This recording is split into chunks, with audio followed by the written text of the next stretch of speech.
नव्हे सार संसार हा घोर आहे. मना सज्जना सत्य शोधून पाहे.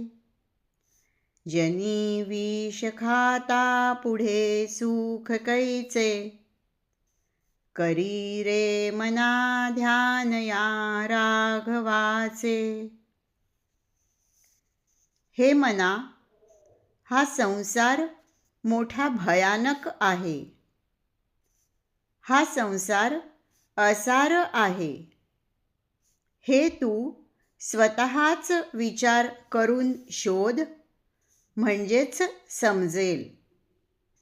संसार विषमय आहे आणि विष खाल्ल्यावर सुख कसे बरे मिळेल.